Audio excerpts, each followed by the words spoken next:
And then, okay, speaking of Jarvis, like obviously, I'd say one of the peaks that you had was when Jarvis came and the whole Fortnite era happened, of course, Absolutely, right? yeah. So, what do you remember when it like popped? We're like, okay, you know, you got back to Fortnite came out in 2018, 2019 is when it really got big, right? Mm-hmm. What happened? Did Jarvis come to LA? Did you go back home and make content with him, or like? It's actually funny. It includes Rice as well. So it was a transition between me working with Rice to just going full time YouTube. I flew back to LA one day. Basically, I'd go back to London, film in a week, like 20 videos of Jarvis, then go back to LA and work for Rice, not film anything, and post those videos, and then fly back to England, film, fly back to LA. Okay. There was one day where I flew back to LA and I got my Wi-Fi after being on the plane. I was like, what? Like the video was blowing up. And I got back home and I was like, yo, Rice, like, this is crazy. Like, I really think that I can make a big, you know, I can kind of do it. And I'm just like, do you mind if I get a flight back today? Literally the day you landed? Yeah. No way. Yeah. So he obviously wasn't going to say no. Like, he's a legend. And I remember telling him that. I was like, yeah, I'm going to go back today and just film these videos. So I went back to England and filmed all the videos of Jarvis playing Fortnite in school, which blew up a lot. Yeah. And then from then onwards, it was just, because like whenever I posted a video and I saw like per minute the amount of views it was, I was like, yo, like this isn't slowing down.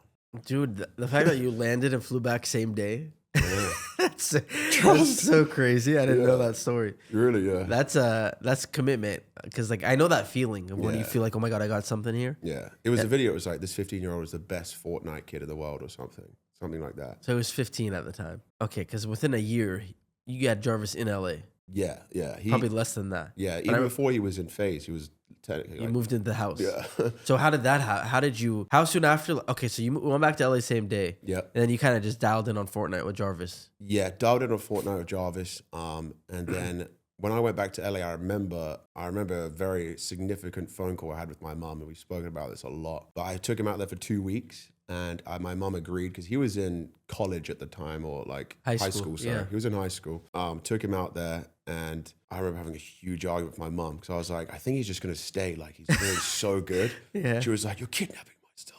No way. And I was like, you know, we just argued with my mum, and I was like, She said you're kidnapping my son. yeah, and I was like, no, he's gonna be so big. Like Jarvis is gonna be bigger than me. I said Jarvis is gonna be bigger than FaZe. He's gonna be bigger than everything. I was just like trying to convince her. Yeah. But I genuinely did see a big vision with Jarvis. Like I always did, like the brother bond, and then him specifically. And then she allowed him to stay for a bit longer. Okay. And but obviously he's a like 14, 15-year-old kid in LA. Like, Yeah. she was so worried, bro. Yeah. Well, first off, with school, did he like pause school? Or was he doing it so online? that's a bit of a grazer. Yeah, he definitely did just like kind of pause it a bit. Okay. And like, she was okay with that? Was she worried about that? Yeah, she was, especially, you know, because like growing up, it was very important to us to be good academically. But yeah, it was definitely a worry of hers. But I guess because I had made some money doing it, it wasn't like a huge shot in the dark, like, oh, he may or may not make an income. It was just about how long it was going to last. And there was like a small period transition, and then she was fully supportive of it. Okay. I think once she saw like what actually he was doing and had the potential to do. Yeah. I mean, either way, even if you had a successful career already, obviously you can't blame her for being skeptical. No way.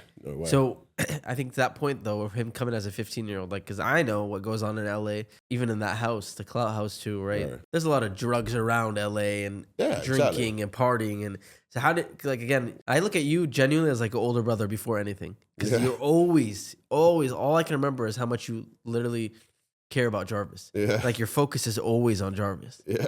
And it's not like again, it's as an older brother first. Yeah. I genuinely believe that. Yeah. How did you feel bringing him around all that stuff? I mean, mate, it was, so no party was ever the same again, because really? we were obviously partying hard. You know, I was living with Banks, all that. We were going crazy, right? I remember the first party, I was like, yo, Jarvis is here somewhere. And then he was at the party, at the house, because at the house you guys had parties all the time. Yeah. And like, you know, in England, when we grow up, like, you know, drinking age in England's 18, so you tend to start drinking slightly younger than 18. So like, it's not unnormal for someone like, we're having this huge party and I can't find him. And I remember like causing like havoc. I was like, this party stops. Where's Jarvis? No way. Going crazy, bro. And he was just at the party. Yeah, he was just downstairs taking his toilet. He was like the most innocent kid, just doing nothing. You were worried like someone took him somewhere. Yeah, or he was just like, getting involved in like some drugs or something bad. Like someone was influencing him to do something I know he shouldn't do. Then after that, I was like, this is never going to be the same. Yeah. So what happened after that? Would you lock him in the room when there was No. He just chilled with us. It actually made me and Jarvis become a lot closer. Because I would like always have some sort of an eye on him. But then our friend group, like, like Nikon, Zach Gage, Drew, all the guys like really helped look out for Jarvis as during that time. Everybody looked at him as like a little brother. Exactly, yeah. Like that was what was cool about it. Like even obviously, we're skipping. We'll get right back to it about when he joined FaZe. But I feel like all of it, like I think of myself, like I definitely had some I felt protective about Jarvis. Like we all had, all the FaZe guys at least. I'm not gonna speak for the corporate side. I mean, hopefully they did it at some point. But I definitely felt there was like he felt like a little brother. Same with High Sky, right? Like when High Sky was recruited, like he's like the little brother. You want to protect him and make sure. Absolutely. Especially Jarvis. Like I remember the videos. I remember being in FaZe and seeing his videos of him trick shotting on your account and stuff like that. So, from my perspective, because I remember you called me about recruiting Jarvis. Yeah. Do you remember that? I do remember that. What is the story from your perspective? I remember asking you if we could have a meeting in an office. I can't remember what the meeting was about, but I had like a side motive of like showing you Jarvis's concurrent viewers. Yeah. And you had your MacBook and I pulled up Jarvis's Twitch. You were like, he's got 1,000 viewers. And I was like, hey, yeah, he does. He had 1,000 at the time? Yeah. Concurrent? Yeah. Okay. Before he was in FaZe. Yeah. And then I remember it was not really much news. And then I was at Coachella with like Adapt, Charlotte, Tico, and you called me on like the second day of Coachella and you were like, Frazier, like we want to recruit Jarvis. And I was like, whoa. He's like, yeah, can we do it on like Monday? And I'm like 2 days into a bender in Coachella and I was like, I'm leaving right now. Really? Yeah. That's what I remember. I remember talking to you on the phone. Yeah, right. I don't remember details, and then I just remember taking him onto the balcony at the Clout House, and you had the plane flying over. Yeah, he had a plane flying over with a banner that said "Welcome to FaZe Jarvis" or something like that. That was such a sick day. That was really cool for me. Right, my perspective, like at that time, I was obviously very involved in like leading a lot of the efforts of like recruits and stuff. Yeah. Someone like Jarvis is literally the best case scenario for me. What a FaZe member is. Someone that obviously, first off, he's a brother of a FaZe member who's been in FaZe for so long. Yeah. But he was a fan of FaZe. Yeah. And then, he grew up, he knows he is literally the vibe. And then he's starting to blow up. And it's always like, that's what FaZe always did really well, is like get someone like right as they're growing. Yeah. Then like Tfue also, where like the rocket ship. It. Yeah. So it was like I know, and he was in the house at the time. It was obviously a no-brainer. Mm-hmm. But that was really cool. That era, honestly, that house, and that was the last time we really all made content together, and like the older vibe was still there. Exactly. Right? Like I know you guys moved into the other house, which we'll get to after, and there was content being made there. A lot of good content was made there. That was more like, I don't know. It was scheduled. It was a different energy too. Yeah, exactly. Even between all of us and like the company, it just felt different. It was definitely at that house, the Clout House in LA. It's unfortunate, I think, when lots of money gets involved, things 100% causes just so many things go on, man. 100%. I think the Clout House was the last era of like. It really was. Felt genuine. It did, yeah. Like I would come to the house like once a week. I'd plan all the videos for the YouTube channel. We'd pull up. We'd have like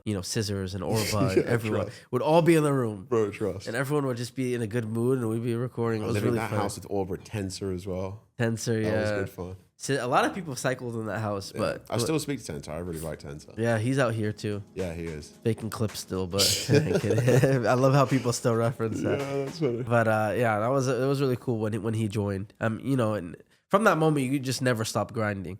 You and Jarvis had a dual channel. He was streaming. You guys are making videos on your own channels. Mm-hmm. At a certain point, you were helping with the FaZe channel as well. So how did you guys do all of that? And like, how did you not burn out, making that much content? And how did it affect you and Jarvis's relationship? You know what I mean? Like, cause you kind of became his, like, I don't want to say manager, but you're like his, like his dad. Yeah. You just did everything for him. Bro, trust. I feel like that.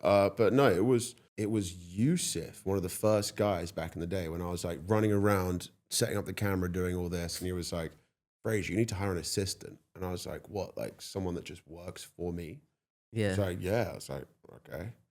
So I got one. And then that's what really, like once I saw that how much could be achieved just with somebody helping out little bits, I was like, whoa, like you can do way more. Yeah. Like I don't need to do all this. So definitely creating a team, like the team of people around you is super important. Obviously, if I'm doing everything, like, you know, you're a one-man army when you're a YouTuber growing up. Like we film our own videos, we edit them, we post them, we probably make the thumbnail. Yeah. So like having people to help out with everything was a big learning step for me. Banks helped with that when we moved into the Clybourne house. That's when I don't even want to say his name, but that's when I started working with Sam. Yes. Yeah. Yeah. Sam Pepper. I was gonna say, like, you had a good team, and that, you know, was your team also became a big problem for you. Yeah, exactly. Again, all this stuff natural, and we're definitely gonna touch on that. You know, of course, we're gonna get into that. Yeah. And a lot of people are very curious about that whole. We'll get to that in a sec, but yeah, that's when he came into your life, right? Or whatever. You started making a team. Yeah. So it was good at the beginning, right? Oh, it was you great. guys were pumping out unbelievable amounts of content. Yeah. And like you said, even like with this show, I have thankfully a little team, but like it's so helpful to have help. Like imagine you had to set all those cameras up and like. I know, no. Shout out to these guys all here, 100%. Even like I'm still like uploading and thumbnail, like ideating thumbnails, all that. It's still like I love that. Me too. I can't even take myself out of some of it. The ideation I love. Yeah. Yeah. Like the actual doing of some of it. Like that's why for you, Jarvis it was probably more fun to just work on building Jarvis's stuff because you get to just literally you don't have to worry about you know. And like something I always understood growing up is, you know, I don't want to use anybody else as an example, but like some people can almost feel like, oh, I'm the spotlight, you know, I'm it. And like I always realized from the start, I'm like, yo, Jarvis is the star. Yeah. Like, Jarvis is the star. I'm his brother. You know, we get along, we do our things, but that's the star. So make sure he's good. You know what I'm saying? Yeah. Another thing I respect, because you're right. A lot of people want to be the guy. They want to be the star of the show, and also definitely not like that. You know, coming from a guy who has a podcast, maybe it seems like I am, but I swear I hate it. I don't like the spotlight. But that's good. So at that era, I guess at like the peak of that, like all these channels, you guys. So you had multiple YouTube channels. Yeah. TikTok, you guys were huge on TikTok. I know it was before TikTok was monetized. Yeah. Unfortunately. You guys had brand deals flying everywhere, right? What else? Did you have any other revenue streams other than content and brand deals? Content and brand deals.